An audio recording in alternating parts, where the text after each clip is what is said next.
Hello, beautiful souls. Welcome to a very special episode of Crystalline Rays. I am interviewing one of my favorite people in the whole world. Her name is Crystal Taylor. And today we are going to be talking about energetic hygiene, the importance of energetic hygiene, what it is, and some tips and tricks for you to explore. So, Crystal, why don't you tell us a little bit about you? Hello, I'm Crystal. I'm the quantum priestess. Um, I call myself that because my main work has always been based on quantum trance, which is a very deep form of hypnosis based on QHHT, Quantum Healing Hypnosis Technique by Dolores Cannon. Um, I also have my own certification course because I changed some things up, and so there's that. And then lately, though, I've been getting the strong pull to start doing more courses. And my first one is based on shamanic witchcraft, which is, in a brief way, it's all about energetic hygiene. Absolutely. And then taking that and helping yourself physically, mentally, emotionally, and spiritually. And it's a really good basis to not only learn how to keep up with your energy, understand your energy, but it gets you really focused in the body because we can always float out to other realms, dimensions, and spirituality. And especially, I'm autistic. So I'm learning that's kind of like my natural state is to kind of be floating out of my body. Right. So I needed a way to do spiritual things, but anchor me back in the body and really be grounded and centered and understand what's going on with my body. Right. And I've taken some classes in the past where it's very earthy, beautiful work. It is very rooted in grounding, Mm-hmm. centering, working with the elements, listening to the wind blow through the trees and what it's Mm-hmm. telling you, and what the birds are saying to you, or the flowing water, or maybe even images that are presenting themselves to you through nature. So it is a really incredible practice that you are offering people. It really is. And I love it because a lot of people still don't realize that all of nature has consciousness the way we have consciousness. That's Yes. what comes through these bodies we have and gives us thoughts and ideas. And Yes. everything that's living also has its own consciousness. Every plant, every animal, tree, rocks, Right. everything at least has a piece. Yes. Some have a bigger consciousness than others. Everything is energy, right? I mean, that is like one of the basic foundations of energy work and laws of the universe. So, Everything goes back to energy. absolutely. So when we don't know what's going on with our own energy, it's hard to figure out why you have certain illnesses, why things keep coming back. If you're not seeing the patterns that are starting Yes. energetically and then emotionally and mentally and physically, and like it all piles on from there. Absolutely. Absolutely. Or maybe you're a reader, tarot mediumship, somebody who does similar work to what you and I do, where we take people into these higher levels of consciousness. It is so important to make sure that your vessel is nice and clear. So that you are giving clear, accurate, honest information that is coming through and you're showing up in a proper way, but B, so that you aren't getting sick, like you said. Exactly. One thing that sometimes I just don't think of things. It's like I know I have the knowledge, but I don't always, it doesn't click at times. Yeah. And so when I started doing quantum trance, so Dolores said herself when she came into this work, she was a past life regressionist. but she didn't feel that she had spiritual abilities. Like, she didn't feel energies at first. Yeah. So when she started doing this work, it was very mental and methodical. Yes. And then it progressed over the decades with her starting to have all these beings come through. And so she was like an interviewer for her clients, getting all the information they need and asking the questions. There wasn't really a standard of like energetic hygiene to do before you do these sessions. Well, when you have someone like me doing these sessions, it's a lot more. My energy gets pulled in and helps. Yes. A lot of times they'll see my higher self working on them, doing things that I didn't even plan on doing. Yes. Human me had no idea this was going to happen. So I had to learn the hard way. No matter what I do, I have to have a practice for clearing my energy, getting all my energy back, because Yes. it was draining me way too much. Absolutely. And I almost feel, I don't know, I may be wrong, but I feel like a lot of teachers and people like you and me who do the work that we do aren't expressing that openly. Whether Yeah. it's teaching people to take good care of themselves, or even like when I offer a session to somebody, I take them through a process that we are grounding, connecting in, you know, Yeah. because it makes them conscious of where their focus is, what you are doing, the energy that you are connecting with. And Exactly. you know, as far as energetic hygiene, it was something like I had to learn the hard way. You know, I didn't have teachers that taught me that, other than the word grounding. You Right. know, I mean, it might have been brought up or talked about, but one of my first experiences with it, I was offering Reiki session to a lady who had Crohn's disease. And you know, as somebody who wants to help this person feel so much better, Yeah. um, I I ended up being sick for 3 days. It was horrible, and something I decided right then and there, like, this can't ever happen again.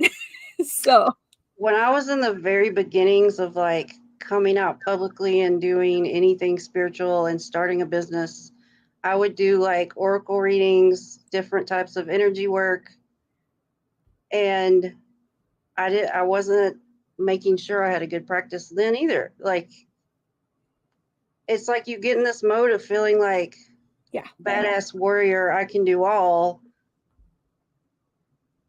But then a few days of like working with people and not paying attention, all of a sudden you're in burnout.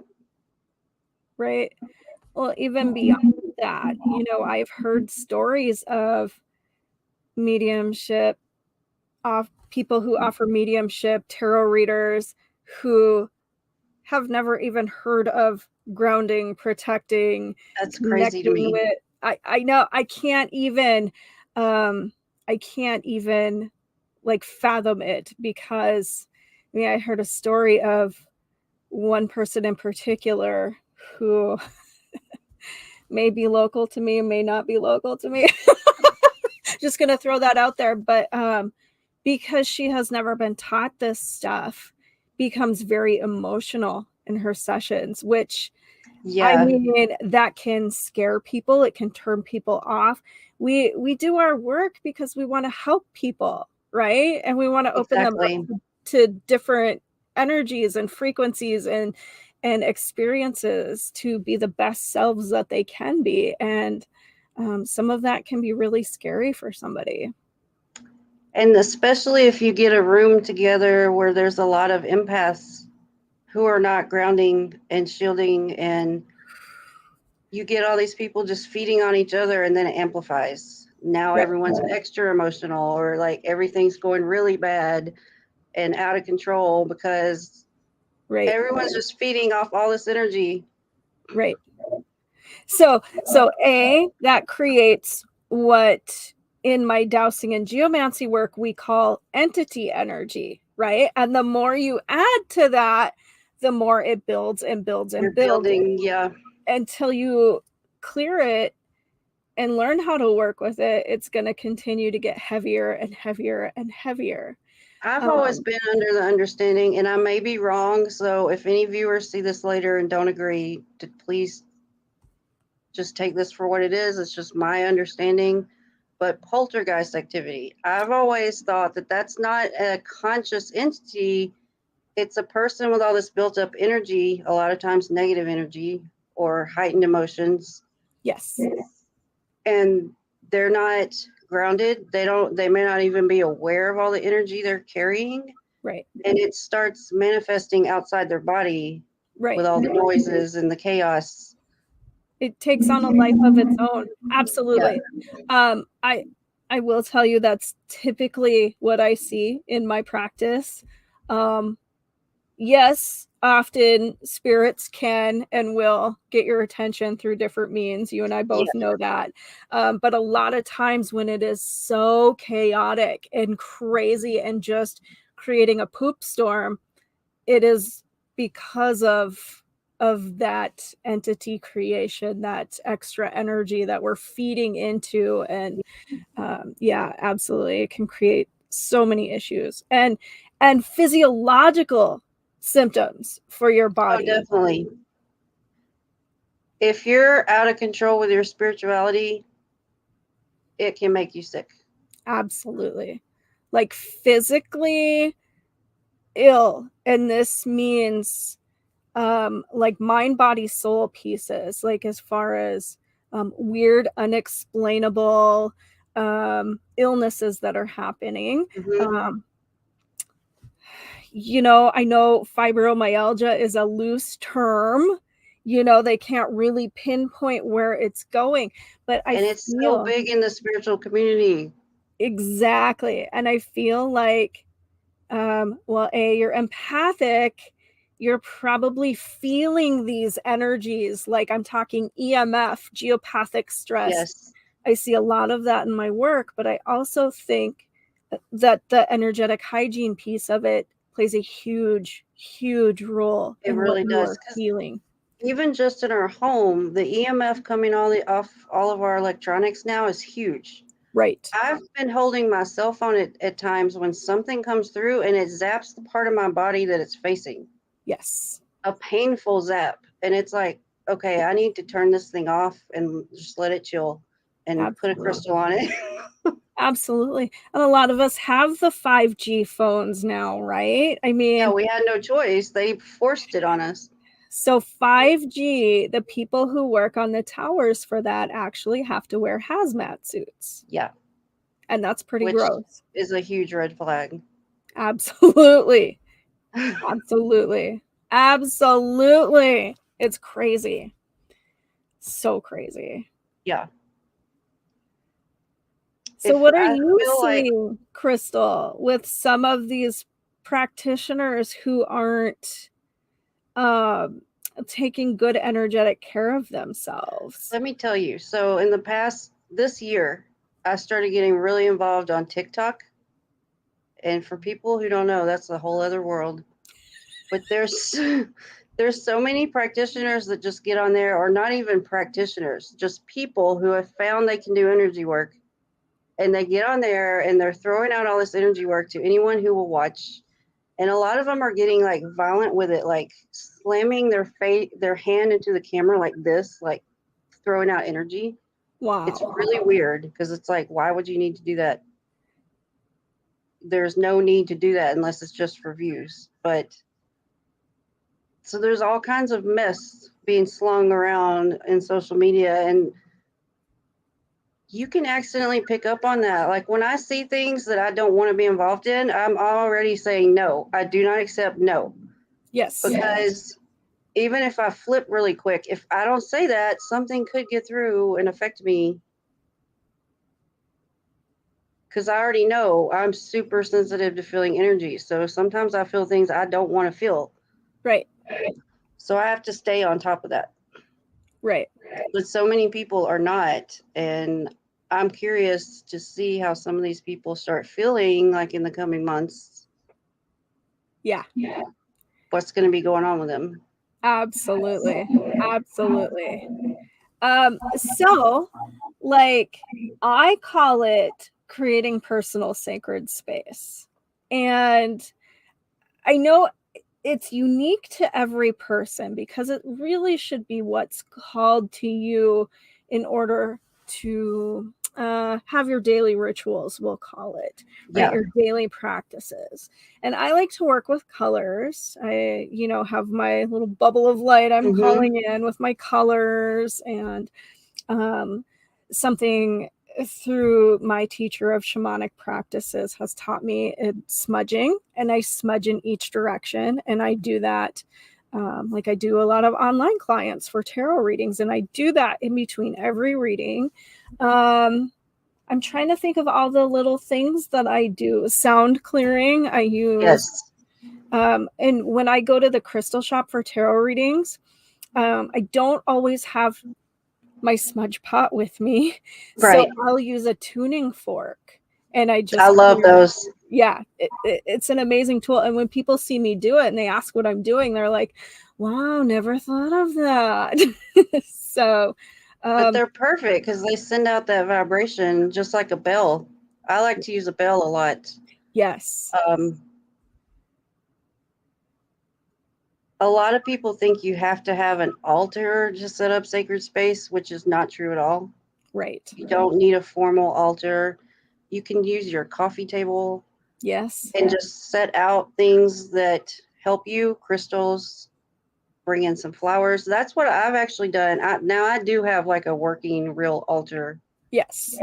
But for right in front of me in my living room, I moved my coffee table up against a wall directly across from me. I got an orchid. I have Herman's picture there.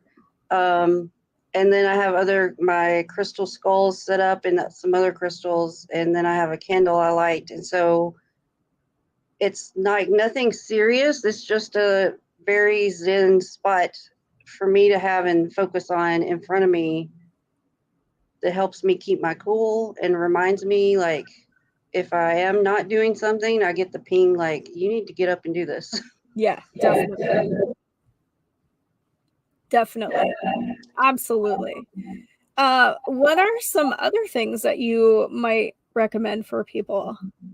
One thing that's super easy about sound clearing, if you don't have bells or anything, you can just clap really loud. Clapping will clear the energy. Now, you may have to do it a lot more to do a whole room. You're going to have to walk around and clap in all the spots, especially get corners. Oh, yes. Because our homes are actually not set up properly to have a good flow of energy. So in areas that collect dust, or if you have animals, like I have a big wolf dog over here, where her fur collects, that shows you where energy is also going to collect. Yes. To really focus on those spots, clearing them. Very, very wise piece of advice right there. Thank you. Yes. And always pay attention to your animals for so many reasons. They're going to tell you so much. They are very in tune. They hear, sense, see things that we don't catch on to sometimes. Right. Right. They are our literal connection to Earth. If you have pets, that is for so many reasons your best piece of connection when connecting in.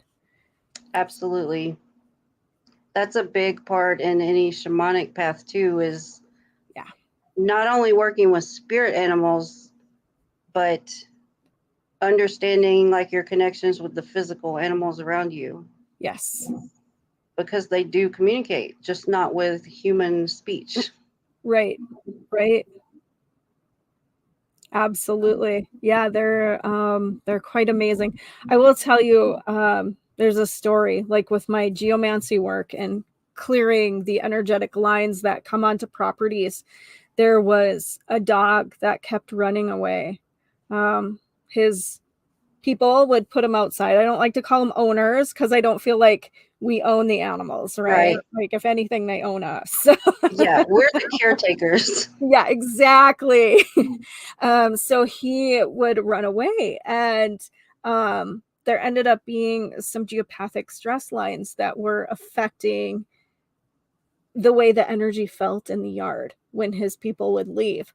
So he would run away to get away from that energy. Yeah. And when we cured those lines, he stopped running away. So. And see, that just shows like how many animals have been considered bad dogs, bad pets, when they were just trying to show their family, look, like something's not right. Right. Right. Exactly.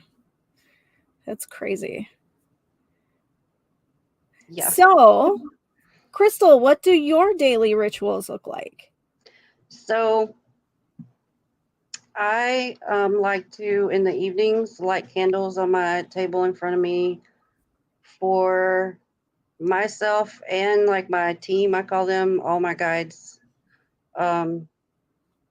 Candles are so helpful, especially if you're working with spirit guides.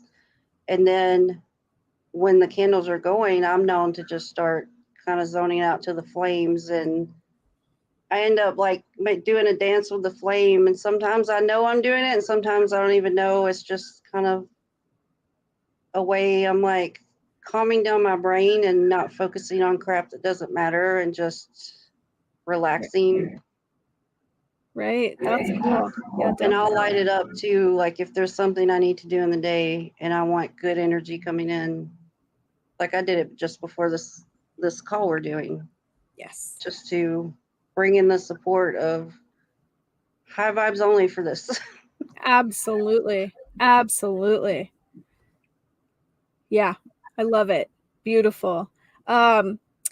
Tell us, you mentioned your shamanic witchcraft practice. I'm going to pop your website up here so everybody knows where to go. It's quantumpriestessrealm.com.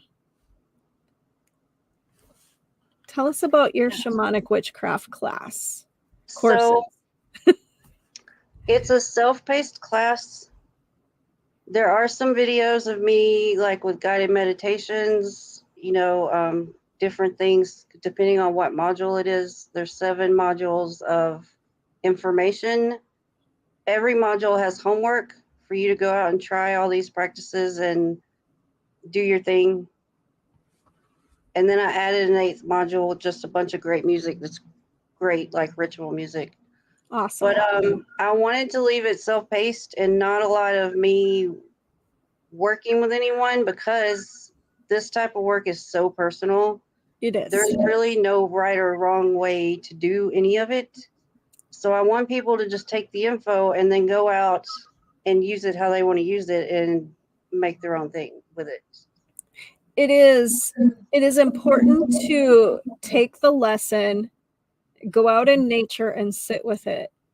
And not just sit with it, but allow yourself to integrate and really connect with what that piece of the work is trying to tell you, because it is so individual and so deep. And nature is a huge part of my path of how I clear and keep my energy maintained in spring, summer, fall, because I live in New Hampshire and it's freaking gorgeous here. So I take advantage of it. I get out as much as I can. If I'm feeling off, if I'm not feeling good, if I'm having too much pain or something, go to the forest. Yes. If I want to get help sparking my creative side, go to the forest. Like that's my answer for everything. Get in the forest. Yes. I don't have forests here. I live in the Great Plains, but that doesn't mean that I don't have areas with trees and rivers. I live next to the Missouri River, which is one of the big rivers here in the U.S. And, we have rolling hills and wildflowers and rocks and all kinds of animals to connect with. Exactly. Let me grab a couple of my tools here. Actually, for sure, one. My goodness. This is something I made in my shamanic classes. So it is connecting with nature, right? And sound clearing, which I don't have my couple of other things I wanted to show you, but this is a rattle I made. And it's that is gorgeous. And beads. And this is a lilac branch. I mean, it's really cool. So lots of things like this.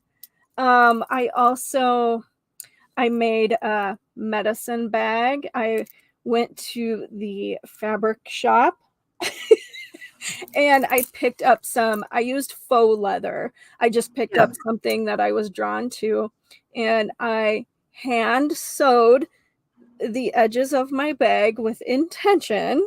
And then I carry my crystals in my purse in that, whatever crystals I want to carry with me that day. Yeah, medicine bags and like herbal sachets, they're so great because you can take whatever type of material bag. I never say use a plastic baggie because that As kind of natural smothers as everything. possible. Yeah, so anything close to natural that has breath, like it allows air to come through, like cloth is breathable.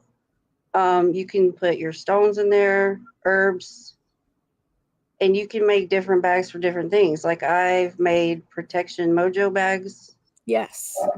But I have a bag with amethyst and lavender just for calming anxiety back when I had really bad anxiety. Like it's limitless what you can come up with for what you need at any given time. Absolutely. Absolutely. And more so than specific tools, because you have a lot of options. It's your intention that is the most important piece of Absolutely. that work.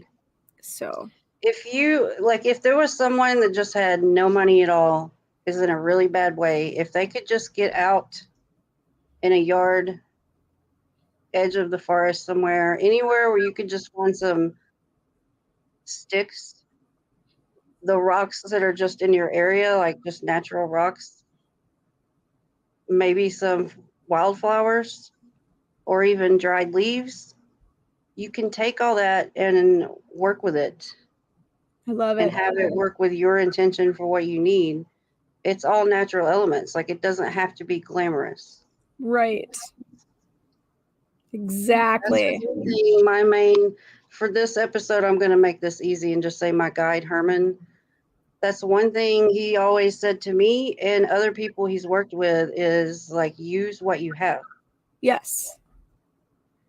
And if you guys want to know who Herman is, Crystal and I recorded an episode together a couple years ago. It was a good one. It was a good one. Yeah. That was like one of my first any type of episodes like this I ever did. I had no bio. I had to figure out how to make a bio. That seems like another lifetime ago. Yeah, it does. It does. How the world has grown. Jeez, it's crazy. Yeah. It is crazy. Now, this morning, I think it was this morning, you had posted something about, what was that? Let me pull that up here. 7 steps. Yes. For healing your mind. Yes. 7 steps to heal and nurture your mind. I would love for you to share those with our viewers today because I think they're just amazing. Let's unpack this. So, is it okay if I'm just like reading this because my brain just doesn't remember anything anymore? It's perfect. So, this is an easy but powerful practice to you can use it for your mind. This one is focusing on the mind, but you can turn around and change it for your body, for your emotions, for your spirit. You can use it for anything. So step 1 is prepare your sacred space. Just find any quiet and comfortable space where you can be undisturbed.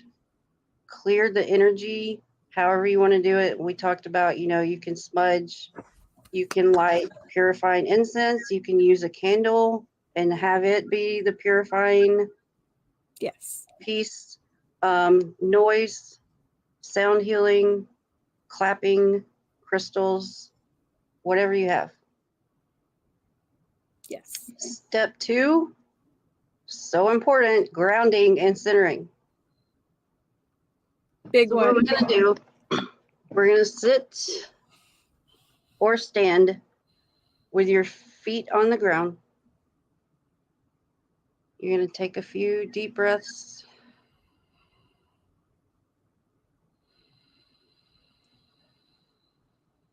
Allow yourself to release any tension. Let's wiggle your feet. Wiggle your legs up through your hips, your shoulders, your arms, your hands, your neck. Let's just like shake it all out. Once you're feeling good and limp and not tensed up, visualize roots growing from the soles of your feet, going deep into the earth.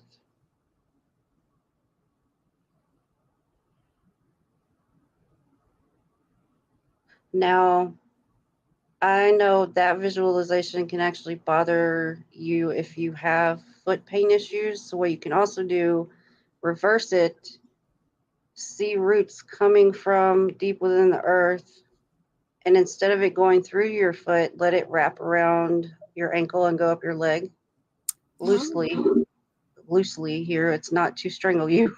Right. So that you can feel really connected and anchored into the earth. You want to feel stable. Love it. So step 3, connecting with the elements. So you can invoke the power of the elements to support your healing journey. Call upon earth for grounding, air for clarity, fire for transformation, and water for emotional healing, and spirit for divine guidance. Yes. Visualize each element surrounding you as you call them in. So, for instance, when you call upon the earth, which we already did the grounding part, focus on that a while, really feel the vibration coming from the earth. Then you call in air for clarity. Really focus on air and seeing a breeze kind of gently flowing around your body. This is also extra clearing. It will clear your aura. So keep doing that until you feel it. Then move to fire for transformation and or transmutation. You can see it coming up around your body, or if you're not comfortable with that, you can visualize it in front of you. So keep doing that until you start feeling some heat. Then move on to water. You can visualize a literal like stream or river or lake, or you can visualize like rain coming down over you and clearing out all your emotions. And then when you move to spirit, that you want to feel within you, because you're connecting with your higher consciousness, your own spirit that will come through and give you the guidance you need. Yes. Step 4, you want to set your intention. And it could be one or more, but you want to make it clear for this healing, what is it that you're wanting, what kind of outcome you're looking for, what you're wanting to let go of. So for the mind, focus on healing and nurturing your mind, embracing your unique journey, and finding a balance within. You can speak your intentions out loud or silently if you can't do it out loud at that time. But you really want to feel this with your heart, not just be in your head, but what do you feel coming from your heart? What is it that you need? You really want to feel this, because emotions are energy in motion. So when you add emotion to any type of ritual, you're making it that much stronger. Step 5, now you're going to visualize or meditate. I prefer to say visualize because some people think meditation has to be like the picture of someone sitting like this. You don't have to do that. Just close your eyes, bring your attention to your breath. With each deep inhale, imagine healing energy is coming into you. You can see it in colors. Like, just be very intuitive with this part. Whatever you're seeing, just go with it. And with each exhale, release any mental clutter or negative thoughts. This is where breath work comes in really good. If you've never done any type of breath work, you can Google it and just find an exercise either on a website or on YouTube that appeals to you and learn how to do that version of breath work. Yes. That's another added layer to this that's going to make it very powerful, because our breath is life. That's like I forgot the word I'm looking for. Some people say God is breath. Yeah. So, and then you can also visualize like a serene and peaceful landscape. For me, I'm always in the forest, whether literally or visualizing, I'm in the forest. You can choose beach, lake, even if there's somewhere off earth you want to explore, like you can visualize whatever you want. But you want to explore and visualize a place that feels like a sanctuary to you. So it will bring you a lot of calm and peace. So part 6, now we're adding in the healing ritual with energy healing. So for mine, just gently place your hands on your head, wherever you feel called. There's like different ways you can do this. I kind of like to do front to back to cover that slanted pathway of like the third eye. Yeah, that makes sense. I'm going to reverse it too, because I bring in energy stronger with my left hand and then send it out with my right. So if I put my left in front and the right in back, I'm kind of like bringing it in and then keeping it here. And while you're doing this, however you want to hold your head, you don't have to do it the way I do. Visualize healing light coming through your hands. Now, if you do Reiki or any type of energy work you've learned, you can add the symbols to your palms also. Perfect. And so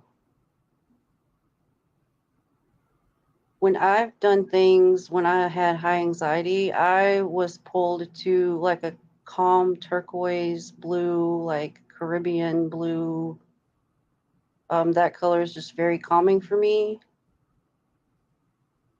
You can use white light, or if there's another color you're drawn to, just use whatever is speaking to you. And feel it coming in through your hands, and then it flows from your head down through your entire body.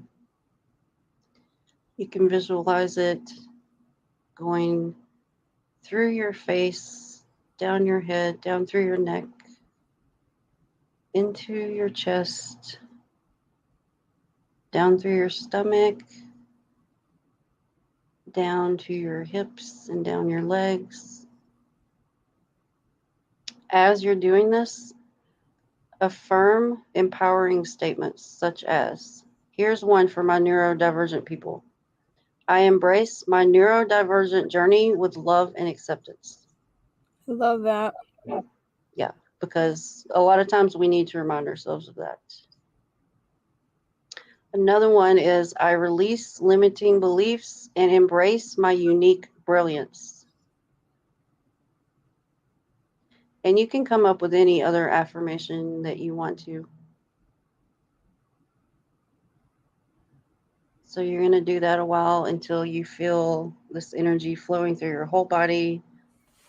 You're feeling a lot of power behind your affirmation. That's when I know I've done an affirmation enough, when it goes from I'm speaking something that maybe I don't quite believe because I'm trying to reprogram my mind. When it turns into something I can speak loud and with power and feel strong behind it, then I know, okay, now we're really getting somewhere. I like that. So the last step is having gratitude and then integrating this. So you always want to take a moment and express gratitude for the healing that you've received. Thank the elements. If any of your guides were there and showed up, thank your higher self. Thank everyone for their support and guidance. And then start slowly bringing your awareness back to the present moment. One thing I love to do that I learned from you, Rena, is rubbing the hands. Oh, yeah. And placing them on the eyes. Because when you've been in deep meditation, sometimes it's hard to open your eyes. So depending on how much time you put into this, really have whatever your trick is to like get back in the body. Absolutely. Absolutely. And, you know, if you're new to this, start with 5 minutes a day. Yeah. And then Yeah, build on that. There's no time limit. You don't have to push yourself to, oh, I've got to do all these steps and I've got to do this perfect. Like, no. Yeah. Start with just where you're at and see how it grows from there. Just even starting any type of practice, something that you can do every day, can help so much. I love it. Absolutely beautiful. You guys, I don't know about you, but I'm ready to sign up for that shamanic witchcraft class, because I mean, it just sounds amazing. And I think you guys are going to learn a lot from it. So definitely be sure to find Crystal. Check out our website, quantumpriestessrealm.com. Crystal, where else can people find you and the amazing work that you do? You can find me on Facebook, Crystal M. Taylor. So if you do the facebook.com/ and just write Crystal M. Taylor, like that's my link. I'm on Instagram, the Quantum Priestess. Between each word is a period, the.quantum.priestess. And then on TikTok, I am crystal.quantum priestess. The way, take the out, it's just like my name on here, but take the out. Crystal.quantum priestess, one word. Awesome. Guys, I'll grab those links from Crystal and I'll make sure and put those in the show notes for you so that you have those available and easy to click on so you can find her. Be sure to check her and her amazing workout. I think you guys are going to love Crystal just as much as I do. She is full of awesome wisdom that is just, you know, it's different. It's different than what anybody else does. It's unique. She's very practical, very real. I appreciate that about Crystal. She's very real and honest and genuine, and you're not going to get anything less than that from her. So yeah, I don't like a ton of extra fluff, and like I can, you know, get ethereal and talk about being out in the cosmos and being connected to all it is, but at the same time, like we are on Earth here now, and there's a lot of shit going on, and you need to be aware. Yes. Yes. So, absolutely. I love it. Thank you for having me. Thank you, Crystal, so much. You guys, make sure you find Crystal, connect with her, ask her all the questions that you have, and learn more about the incredible services that she offers to people all across the world. And we'll see you next time. Thank Bye. you. Bye.